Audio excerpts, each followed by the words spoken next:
God, there is nothing that can overtake you that the Spirit of God doesn't allow you.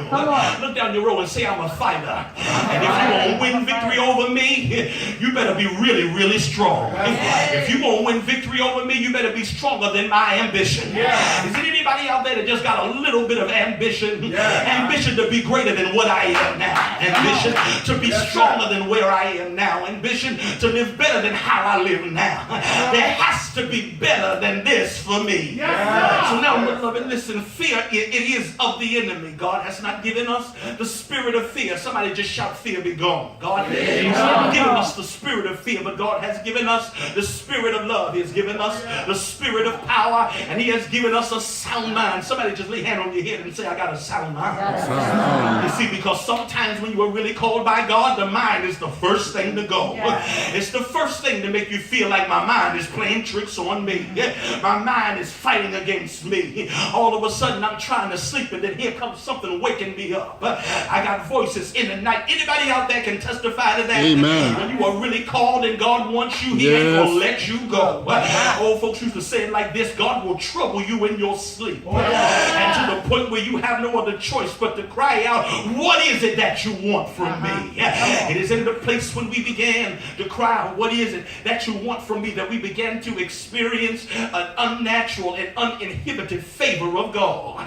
Tell somebody, I'm about to experience favor. I'm about to experience favor because I'm called by God. I'm called by God to have so much more than what I can see. I am called by God to have so much better than what I have now.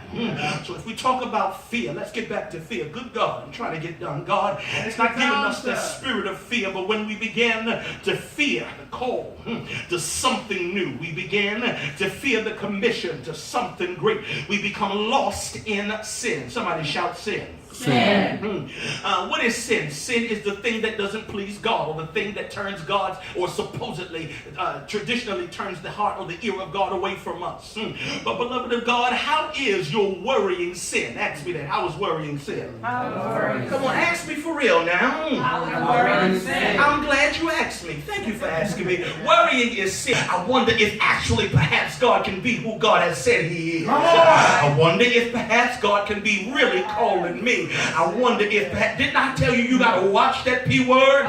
Because if you hang around it, it will become a part of your verbiage. Not only will it become a part of your verbiage, but it will become a part of your persona.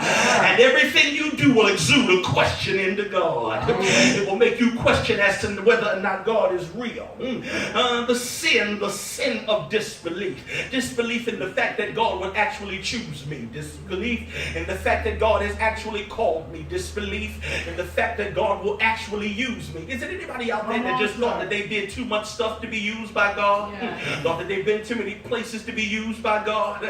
Thought that God just didn't use you because you wasn't deep, wonderful, and Baptist and wore a hat cocked to the side and, a nice double-breasted suit that was low down here with a brotherhood choir tie? Is there anybody out there that thought that you were disqualified for being used because of what you were taught God traditionally used? Let me tell you this, beloved of God, in this hour in God is using the abnormal.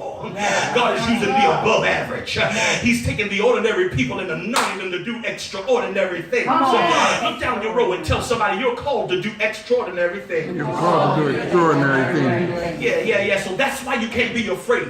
What would happen if Superman was afraid to fly? What would happen if Spider-Man was afraid to throw a web? What would happen if Batman was afraid to go out at nighttime? What would happen?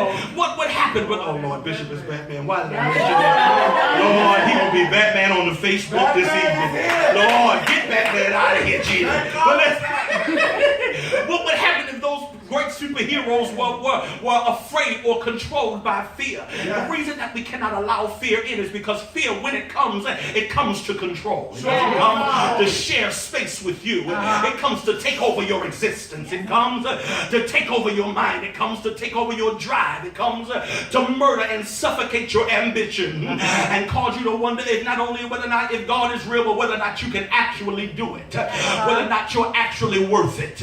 God thought you were worth enough to die for, so why can't he use you to tell somebody else about it? Look down the road and say, I might not mean much to you, but he thought I was worth dying for. So ain't no sense in me being afraid, because my protector is not afraid of death.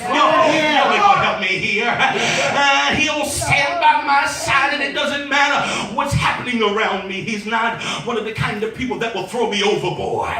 He'll create for me a hiding place. He's not one of those kind of people that when I become afraid, he becomes afraid. This ain't like that, baby. When I move, you move just like that. No, that ain't how it happened.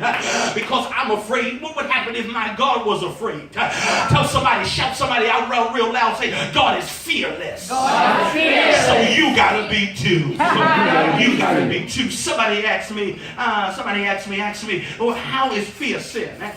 Ask me, how is fear sin? How is fear sin? Talk back to me. I'll be done quick, I promise. How is fear sin? Fear is sin because it causes you to question the plan of God over your life. When we begin to feel the call to something new, tell your neighbor, God is doing something